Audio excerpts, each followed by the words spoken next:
everybody, Michelle here with The Redesign Habit, and today I want to talk about a crafting project that is just fun to do. It is a great stress reliever. I got started doing it during the dreaded pandemic. I was looking for something to occupy myself. You know, everybody was stuck at home, and I was looking for something that was a creative outlet, something I didn't take a lot of money, or I could just kind of do it whenever I wanted. And that is rock painting.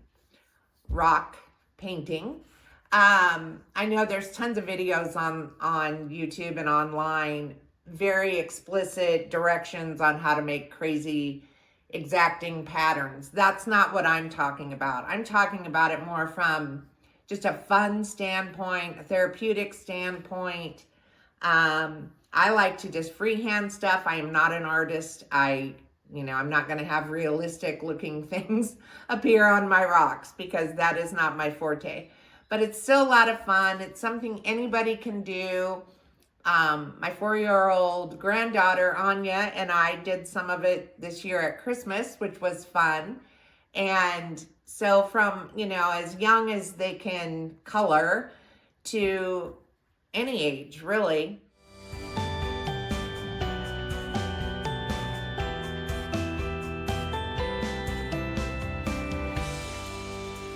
Couple things about it. There are a couple different ways to go about getting the actual rocks.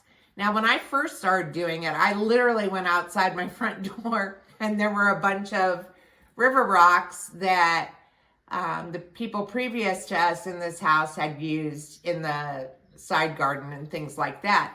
And so I just started taking from there. They were smooth because they'd been there a long time. And all I really had to do was wash them up in the sink, let them dry, and they were good to go. Now, I've been doing this off and on for years now, and so I ran out of outdoor rocks. But one thing you can do is go to Home Depot or Lowe's in their garden area. They sell bags of river rocks for under $20 for a very large bag that would last you a very long time. How I got these, however, I ordered them off of Amazon. Now, these come completely smooth. They're a great size, and they are ready to go. They are more pricey, however. But if you were doing them like to put together a collection as a gift, or because you really wanted to display them and you wanted them to look nice, this is a good way to go about doing it. So the next thing I want to talk about is what I use for coloring on the rocks. Now, you can use markers, you can use paint pens, and these paint pens are my faves. I got this set on Amazon, and it was between $20 and $24. However, it has 72 different paint pens in it, so it is a large size. I'll show you one here. They look like this, and when you get them, I don't know if this one's been started already. It looks like you have to shake them and you have to pump them on paper to get the paint flowing, like most paint pens. But I do use these a lot when I'm doing the designs. So when I do these, I'm just talking about abstract designs and just different colors. And, you can see 3 here that I've done. And there's nothing fancy about them. I do like to hide words in little messages just because I think it's fun. But when you put them all together in a pretty glass vase or jar, whatever kind of container, all the colors coming together and all the different patterns you draw look really cool when they're all put together. So don't worry about having to be super artistic to do this. You don't. Another thing I want to touch on very quickly is these stones, for instance, that I got are very light. And sometimes I want to use light colored pens. So what I do is take a permanent marker, or you could use a fat paint pen that's permanent, and just color the whole rock so that it looks like this. And then when you use your metallic or your lighter colors, it pops off of that.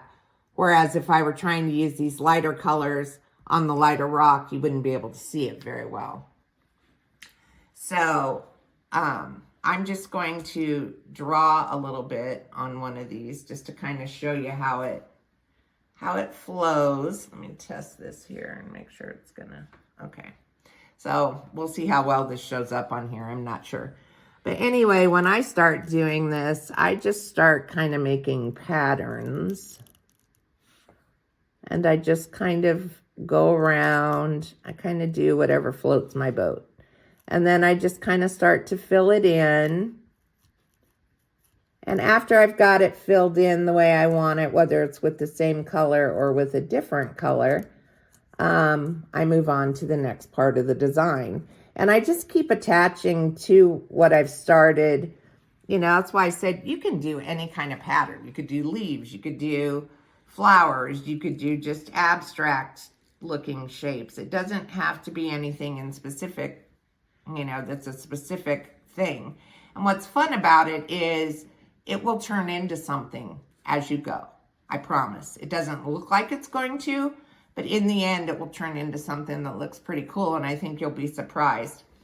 It's a pretty affordable hobby. This year, I decided to put together I have done so many of these over the years, and so I put together cute little glass jars, and to some of my closest friends and family, I put different ones with different messages that kind of apply to them. So, and that was just part of their gift, and I put it in a cute little gift bag. It was a lot of fun. So you can do something like that. The other thing we did, which you'll see here in a minute, is we used them on the tops of our planters outdoors just to kind of put some color on the front porch, and that was kind of fun. So I just kind of got to the point where I was trying to find different ways to use them because I had done so many of them. So anyway, that's kind of it for the tutorial about this. I did want to touch real quickly on this little cart. I don't know if you guys, if you do a lot of crafting, you probably already have a cart that's similar to this. But I love this crafting cart because whatever my hobby is that I'm doing at the time, I can use this to store the supplies on it. I can pull it out in the evening when I want to work on it. Everything can go back on here, and I can roll it away into the closet when I'm not doing it. In our house right now, the way it's set up, I do have a workshop, but I don't have a craft area. So if I don't want to sit in the cold, you know, dark garage trying to do crafting stuff, this comes in very handy because I can sit at the dining table or whatever, do my thing, put it away, hide it when I'm not using it. So that's really kind of it. I just wanted to talk about what a fun thing it is to do and how you may really enjoy doing it. It's great to do with kids. So that's something to keep in mind too. But I guess that's it. So if you haven't done so already, don't forget to go to theredesignhabit.com. You can sign up there for our weekly newsletter. We also post blogs and other projects on there. Also, don't forget to follow us on Facebook and Instagram.